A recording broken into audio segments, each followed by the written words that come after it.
So, ito ngayon. Dito naman tayo sa sprocket. Lilinisin ko muna yung sprocket ko. Tatanggalin ko para mas madali siya linisin.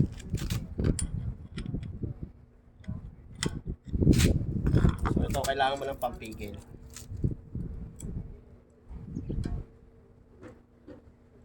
Kasi mahigpit siya, hindi mo siya matanggal ng kamay-kamay lang. So, ganito yan.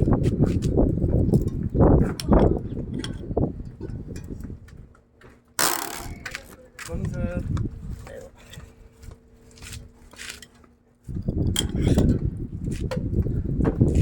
Madali lang naman tanggalin.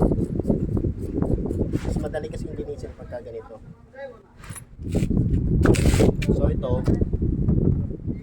pwede punas-punas na lang dito. Sa mas mula.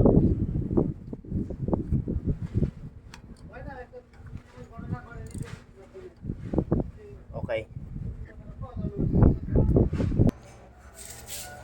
So, bale ito yung ano ko, yung sprocket. Linisin ko lang. Lagyan ko muna ng konting degreaser.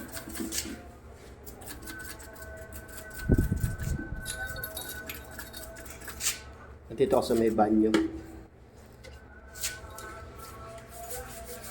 Makikita niyo yung dumi niya mamaya. Ano? Nakikita niyo ba yan ang dumi? Ano yung pinaghalong grasa at mga putik langis, putik grasa, ganyan.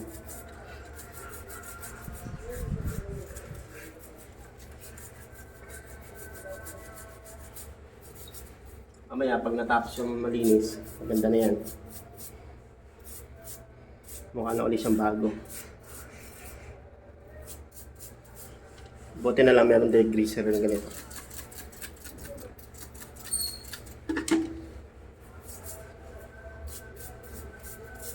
Kita niyo yung sabaw, parang sabaw ng putis. Ng patis. Ay, ng pusit pala.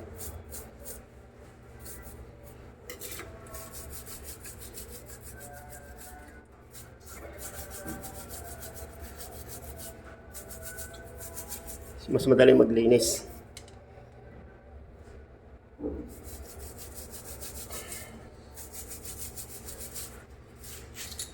Ito yung cover. Lock.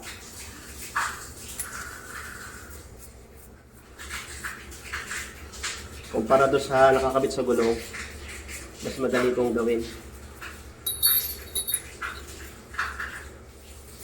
Ito yung tsura niya.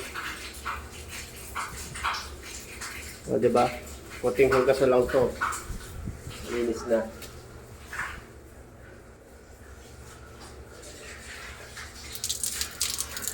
O, dito ako sa may shower. Shower to eh.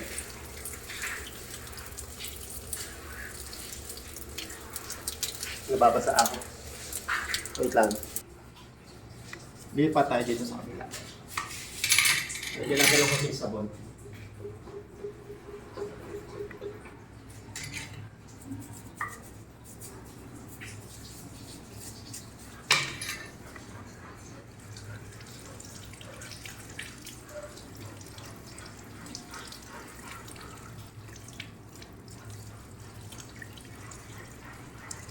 Ayan o.